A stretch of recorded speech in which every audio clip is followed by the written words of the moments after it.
Hi everybody, I'm Sal Majorana. I am joined by Leo Roth, and we are at St. John Fisher College for the first day of Buffalo Bills training camp. A beautiful day to start it off. As usual, Leo, a little toasty in our tent. You can see the sweat rolling off of us. No windows in this tent.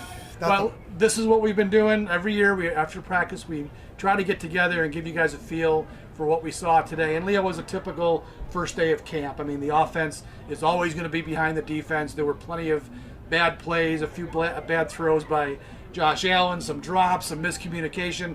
Defense, not only is this defense a pretty good defense, and the offense is just trying to get it together, but defense is always ahead of the offense right now. And especially this year, Sal, you got the defense might have one new starter on it at Alabama, maybe two new starters, one of the corners.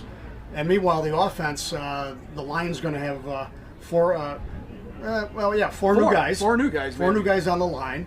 You're going to have at least a couple new wideouts. The tight end's going to probably be new. Running back. Running back that was could one of your be. story this morning because the only news out of here was that maybe not, and it's really non-news, is that Brandon Beane and Sean McDermott again got behind Lesean McCoy and told him what a great running back and a great person this man is. Look, a little confusing to me. It is. The McCoy situation, really since the end of last season, there was always some question as to, after the year he had, 514 yards, 3.2 a carry, worst numbers of his career, 31 years old as of a couple weeks ago. Is this really a guy that they're going to move forward with, especially when he counts a $9 million salary cap? So we asked again all off season, what about McCoy? What about McCoy? Their pat answer is what Beane said today. Day one of training camp, Lesean McCoy is going to be running back one. Now, I still, Leo, I'm not convinced that when we get to September, whatever it is, 8th, whatever the opening game is, that he's going to be on the team.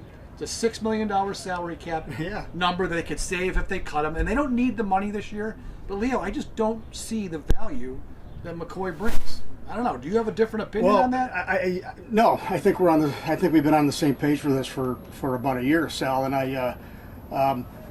hey, listen, obtaining Lesean McCoy in that trade with Philly during Rex Ryan era was one of the great trades in team history. It was, and he's been a fine player to watch. He's not a Hall of Famer. Doesn't have the numbers yet. He's going to need maybe 3 more really great seasons. I don't see that happening for him. But he's fine on the field. He's been a very good player. Last year, no, he really dropped off. Now, Sean McDermott got into that a little bit today. Didn't want to pin it all on him. Said obviously there's a lot of runs he would like back, but he also brought up how poor the line played, how young the quarterback was. All these things played into that. You know, that said, the Lesean McCoy we saw for the first couple of years in Buffalo, boy, he can stop on a dime, make people miss, dart through that hole, get around the end, and he didn't do any of that last year. So now he's out here, and now I also go to the other side. I mean, let's not forget that a year ago, the big story on day one was all his off-field troubles. Right. Which are still unresolved. They're still unresolved, amazingly, in the NFL, who just comes down hard on everybody. Yeah. But apparently, Lesean McCoy has been free of that so far. And today, you know, it's not a big story, but, you know, it's the first day of camp. He's supposed to be one of the veteran leaders. Right. I know you were among a group of reporters trying to talk to him, and what did he do? Oh, he blew us off. I tried to get him to stop, and, you know, I didn't say what I wanted to ask him about, but totally blew us off. Somebody else stepped in.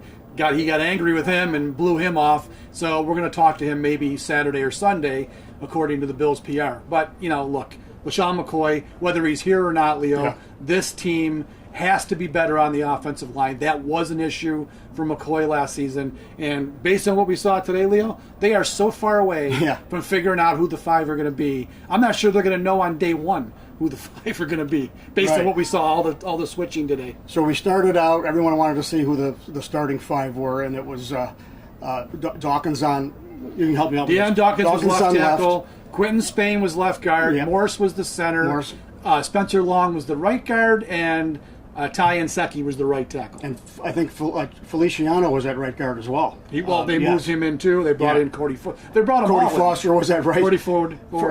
So they've been. I mean, you're right. I mean, this is going to be such a puzzle and a mystery. I think probably right up to the opening week. It really is. And it's anybody's job. They can win this. So that's kind of fans coming out here. That's one of the things to watch. I'm trying to board watching line play, but I It did get a is chance to boring. talk to Mitch Morris, the new free agent veteran center from Kansas City. Fine player. He's about the only one you can say they're solid at center. Yeah, they are.